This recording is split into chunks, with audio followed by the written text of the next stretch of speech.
Assalamualaikum warahmatullahi wabarakatuh. Selamat siang. Berjumpa lagi di mata kuliah patologi penyakit infeksi. Nah, pada siang hari ini kita akan belajar tentang materi tatap muka keempat tentang sistem imunitas. Nah, sebelum kita masuk ke sistem imun, kita bahas dulu apa itu sistem pertahanan tubuh di dalam tubuh manusia. Jadi ada dua jenis.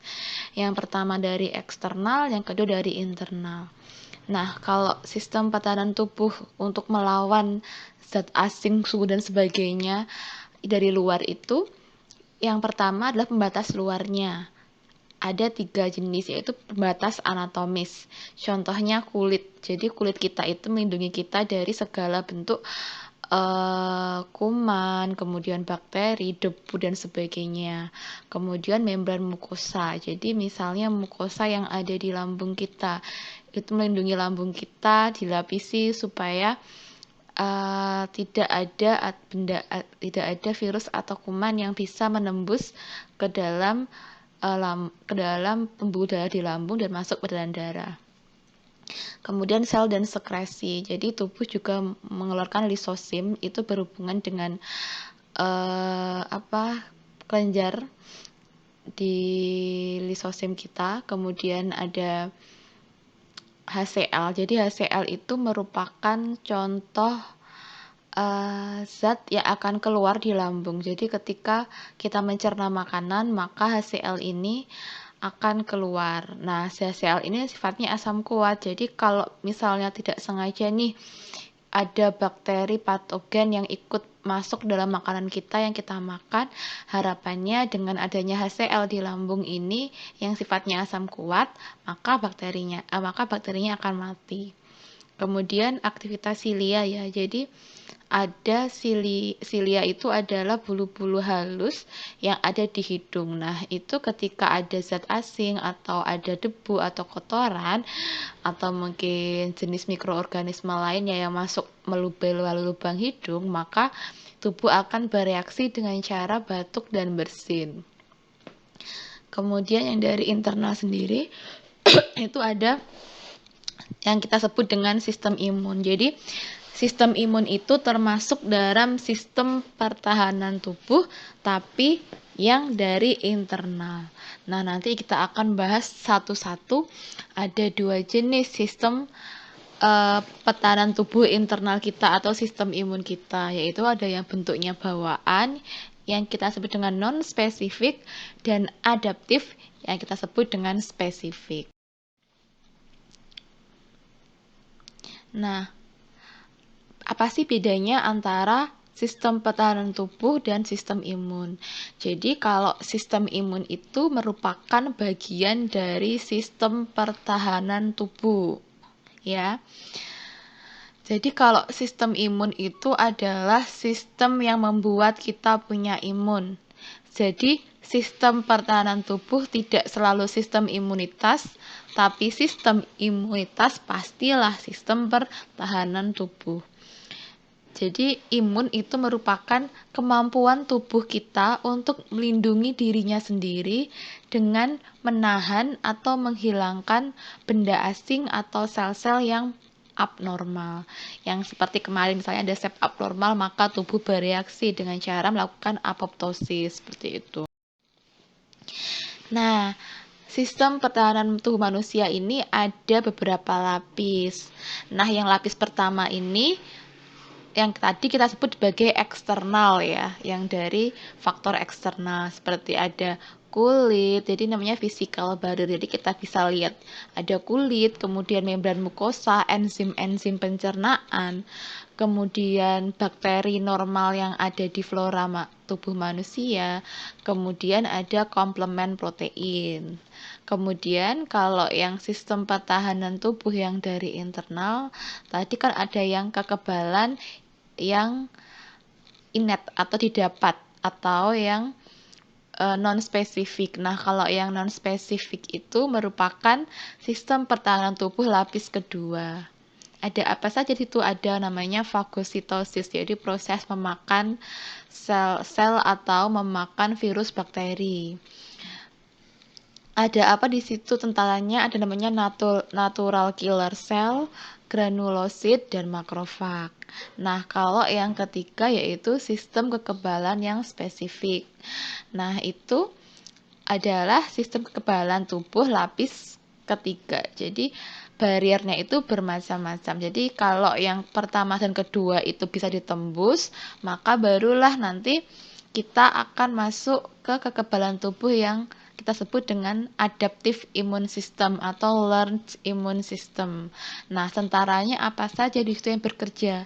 Nah, ada namanya antibody, kemudian ada limfosit, T limfosit sama B limfosit, ya. Nah, kita masuk ke pertahanan lapis pertama. Ada apa di situ? Ada misalnya tadi kulit, membran mukosa, kemudian kelenjar keringat. Jadi keringat itu juga salah satu cara pertahanan tubuh kita lapis pertama atau first barrier. Kemudian air mata. Jadi kalau misalnya ada debu, kita mengeluarkan air mata, itu ada sekresi zat kimia dan dia bisa bersifat bakterisida sehingga bakterinya akan mati. Kemudian tadi juga ada rambut pada lubang hidung, flora normal, dan sebagainya. Nah, kalau tadi sudah belajar tentang beberapa jenis bariernya, nah sebenarnya apa sih pengertian dari sistem imunitas? Jadi, sistem imun merupakan sistem perlindungan dan kekebalan tubuh terhadap pengaruh dari luar yang dilakukan oleh beberapa sel dan organ-organ yang khusus. Nah, sistem kekebalan yang bekerja kuat akan melindungi tubuh kita dari pengaruh luar seperti infeksi oleh mikroorganisme, benda asing, dan juga adanya sel kanker karena pertumbuhan sel yang abnormal. Nah, jadi kalau sistem kekebalan ini melemah, maka mikroorganisme yang patogen akan mudah menyerang.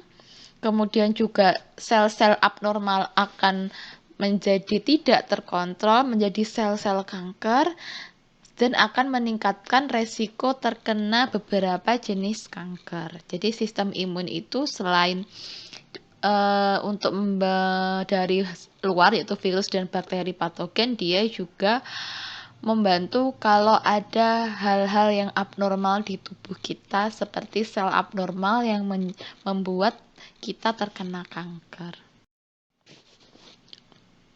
Nah, sistem imun itu memiliki fungsi yang sangat penting bagi tubuh ya. Yang pertama adalah melindungi tubuh dari invasi penyakit, udah jelas ya, dan juga menghilangkan mikroorganisme atau benda-benda asing yang akan masuk ke dalam tubuh kita. Itu berhubungan dengan tadi opsonifikasi, kemudian proses fagositosis, itu yang fungsi nomor 1. Kemudian yang kedua, menghilangkan sel atau jaringan yang rusak dan mati. Nah, ini kalau misalnya ada nekrosis. Nah, itu maka akan sistem imun akan hadir tadi ya yang kemarin tuh. Jadi ada TNF alpha, ada interleukin, itu akan datang ketika ada sel atau jaringan yang rusak dan mati, mungkin akibat dari adanya nekrosis misalnya. Yang ketiga adalah mengenali dan melenyapkan sel yang abnormal. Nah, ini adalah fungsi sistem imun yang berhubungan dengan apoptosis. Nah, sebenarnya ada berapa sih mikroorganisme patogen di tubuh manusia? Itu ada 5 jenis ya. Yang pertama adalah bakteri. Bakteri ini bisa bersifat patogen, yaitu yang bisa merusak, yang bisa membuat orang jadi sakit. Kemudian virus, contohnya herpes virus misalnya, ini berhubungan dengan adanya penyakit herpes yang menjangkit ke manusia. Kemudian jamur juga bisa, misalnya Penicillium mold, itu juga bisa patogen ke manusia. Atau protozoa bersel 1, kemudian parasit, itu juga bisa membuat kita jadi gatal-gatal atau mungkin banyak reaksi-reaksi lagi tergantung dari jenis patogen yang masuk dalam tubuh kita.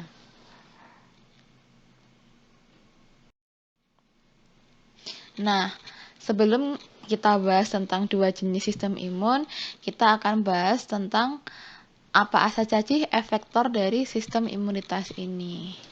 Yang pertama adalah leukosit ya, atau sel darah putih. Nah, leukosit ini juga merupakan salah satu tentara pada sistem imun. Nah, leukosit ini terdiri dari beberapa jenis ya. Jadi kalau yang nanti yang sistem imun yang bawaan itu yang datang adalah leukosit jenis neutrofil. Dia fungsi utamanya adalah untuk fagositik, yaitu memakan ya. Jadi dia itu garda utama. Jadi kalau perang dia nomor 1 yang paling awal tentaranya. Kemudian ada lagi namanya eosinofil. Jadi dia jenis leukosit yang khusus untuk menghancurkan parasit dan reaksi-reaksi alergi yang berlebihan. Kemudian yang ketiga basofil. Basofil ini jika dia mengeluarkan histamin yang juga berhubungan dengan reaksi-reaksi alergi yang muncul ke tubuh. Jadi kalau misalnya kita kena alergi, gatal-gatal itu, maka kalau dicek eosinofil sama basofilnya ini meningkat. Nah, yang keempat adalah makrofag atau monosit. Dia juga spesialis dalam fagositik, dalam memakan zat asing atau bakteri, terutama di jaringan kita. Nah, leukosit ini merupakan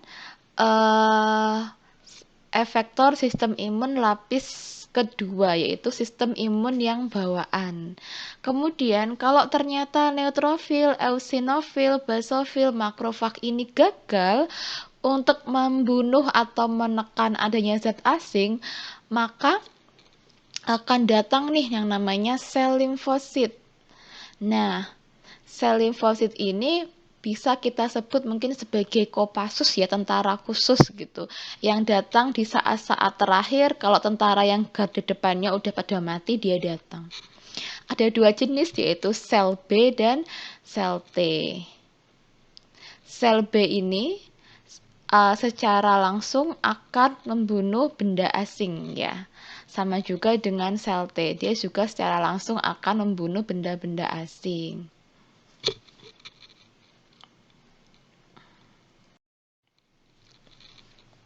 Kemudian, nah kita masuk ke struktur sistem imun. Jadi sebenarnya di mana sih sebenarnya sistem imun ini diproduksinya? Nah, organ yang paling penting untuk struktur sistem imun adalah organ limfoid atau lymphoid nodes. Bisa dilihat di sini di mana letaknya kelenjar limfoid itu di bawah ketiak kita. Jadi kalau misalnya bengkak ya berarti kemungkinan ada sistem imun, ada sakit atau ada reaksi-reaksi inflamasi. Di organ limfoid ini berfungsi untuk produksi, menyimpan, dan juga untuk memproduksi sel B dan sel T. Kemudian ada dua jenis organ limfoid, yaitu jaringan limfoid primer. Dia berfungsi untuk mendiferensiasi, proliferasi, dan pematangan dari sel B dan sel T. Nah, di manakah jaringan limfoid primernya itu? Jaringan limfoid primernya itu ada di kelenjar timus dan sumsum tulang. Kelenjar timusnya ada di mana? Bisa dilihat ya di sini. Di atasnya jantung gitu, kecil gitu. Kemudian jaringan limfoid sekunder berfungsi untuk diferensiasi, proliferasi, dan mempresentasikan antigen. Nah, ada dua jenis. Kalau yang berkapsul kita sebut dengan limfa dan kelenjar limfa. Kalau yang tidak berkapsul kita sebut dengan namanya tonsil, contohnya tonsil. Kemudian GALT. Jadi good associated lymphoid tissue, kemudian jaringan limfoid yang ada di kulit, saluran nafas, kemih, dan reproduksi. Jadi sistem imun kita itu tersebar di seluruh tubuh kita. Nah, sekarang sebelum kita masuk ke lebih spesifik, kita bahas apa sih sebenarnya antigen dan antibodi. Jadi, antigen itu adalah zat yang merangsang respon imun, terutama dalam menghasilkan antibodi yang spesifik. Jadi karena ada antigen, nanti maka akan ada antibodi yang spesifik. Jadi si antigen ini membantu supaya antibodi bisa mengenali, gitu ya. Jadi kalau antigen ini dari mana? Dari luar tubuh. Jadi misalnya antigennya apa, nanti antibodinya spesifik apa. Berasal dari apa? Protein atau polisakarida. Jadi yang paling penting zat pembentuk sistem imun kita adalah protein. Jadi harus cukup untuk asupan protein. Nah, ini contoh dari barrier sistem imun ya. Jadi sistem imun tadi kan ada yang spesifik sama yang non-spesifik. Yang non-spesifik ini yang disebut dengan innate immune system, yaitu sistem imun yang dari lahir memang sudah ada. Ada yang bentuknya seluler, larut, dan fisik. Nah, tapi ada yang bilang kalau yang bagian fisik ini, yang di sebelah kiri ini, bukan termasuk sistem imun, tetapi masuk ke sistem pertahanan tubuh.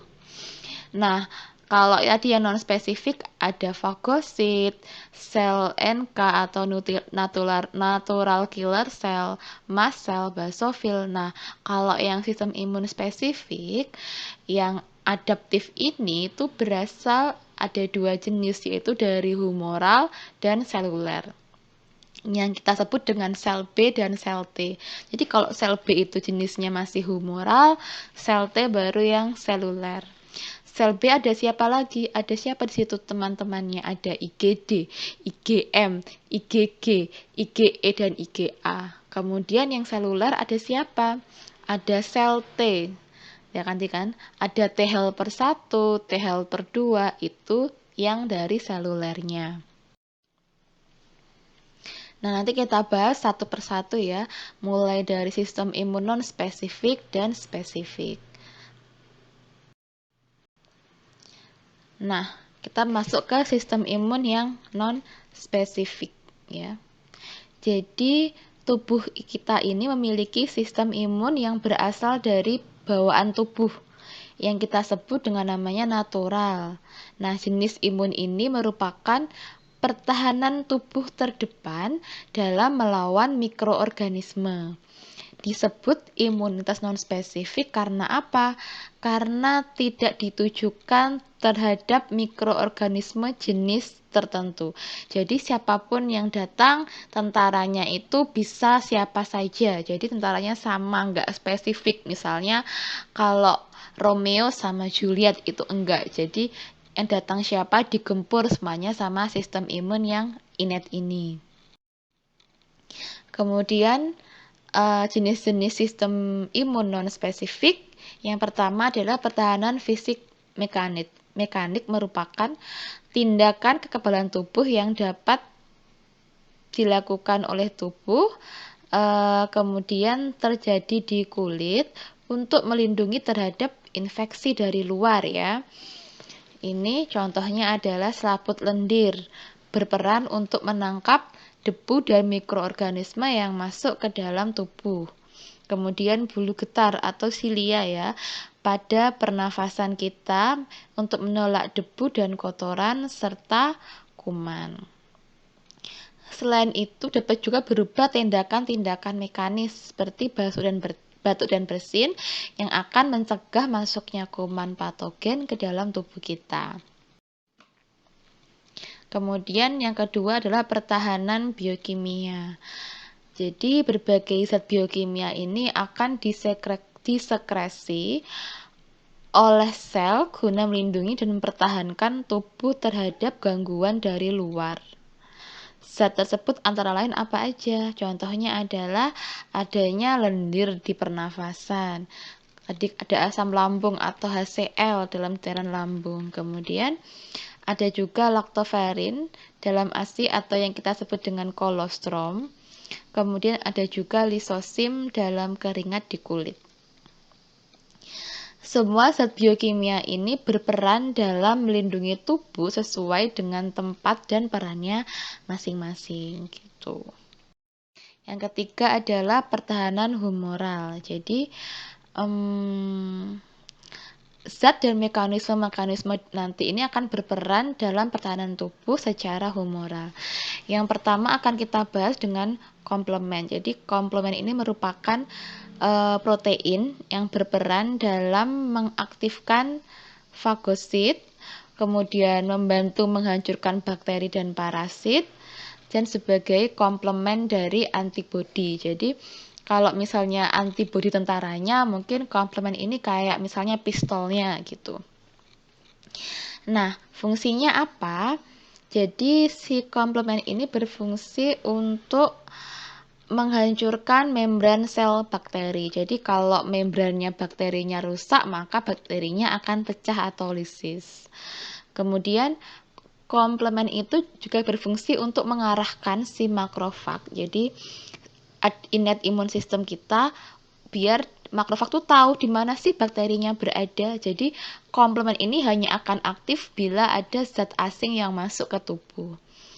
Kemudian komplement lain yang mengendap pada permukaan bakteri. Jadi kalau misalnya komplement ini biasanya ada di permukaan bakteri. Jadi akan memudahkan makrofag untuk mengenal dan melakukan proses opsonisasi. Yang kedua adalah interferon ya, yang masuk ke pertahanan humoral di innate immune system. Jadi ketika virus masuk ke tubuh, maka sel tubuh itu akan melakukan respon dengan cara melepaskan yang namanya interferon. Nah, peran interferon ini adalah untuk menginduksi sel-sel sekitar sel yang terinfeksi virus, sehingga menjadi resisten terhadap virus.